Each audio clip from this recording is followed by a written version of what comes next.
Magandang tanghali, kumusta po? Narito po ulit ang update natin para sa lagay ng ating panahon ngayong tanghali po ng September 12, 2024 na kung saan sa ngayon ay mas lumakas pa po ang bagyo na ating minomonitor na nasa labas ng ating area of responsibility na mayroon po ang international name na Bebingka na taglay na po ngayon ang lakas ng hangin na umaabot na po hanggang sa 100 kilometers per hour habang nasa layo po ngayon ng 1,710 km east of Cagayan. Kumikilos po ito pa-northwestward na patuloy na hinahatak ang habagat na siya po ngayong nagpapaulan sa ilang bahagi po ng ating bansa lalo na sa Southern Luzon, Visayas at ilang bahagi ng Mindanao.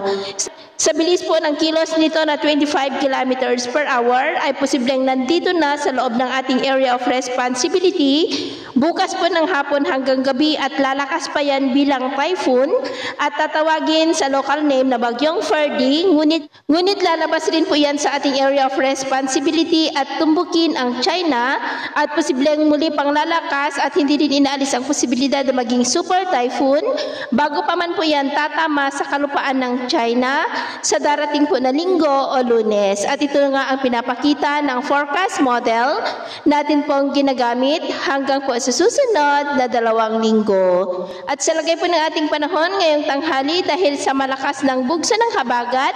ay maulap po ang kalangitan with isolated rain sa ilang bahagi ng Cagayan, Isabela, Metro Manila, Bulacan, Calabarzon, Mimaropa, Bicol Region, Panay Island, Negros, Northern Cebu, Bohol, Leyte, Samar Provinces, Sulu Archipelago, Zamboanga Peninsula, Northern Mindanao, Surigao del Norte at Sorsogon. At sa susunod po na mga oras ay mas maraming lugar na ulit ang makakaranas ng mas maulap na kalangitan with isolated light to heavy rains mula po dyan sa may Ilocos Region, Cordillera, ilang bahagi ng Cagayan Valley, Central Luzon, Metro Manila,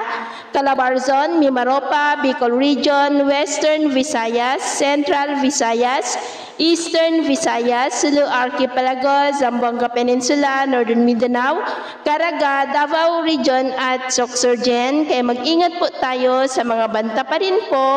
ng mga pagbaha at pagguho ng lupa.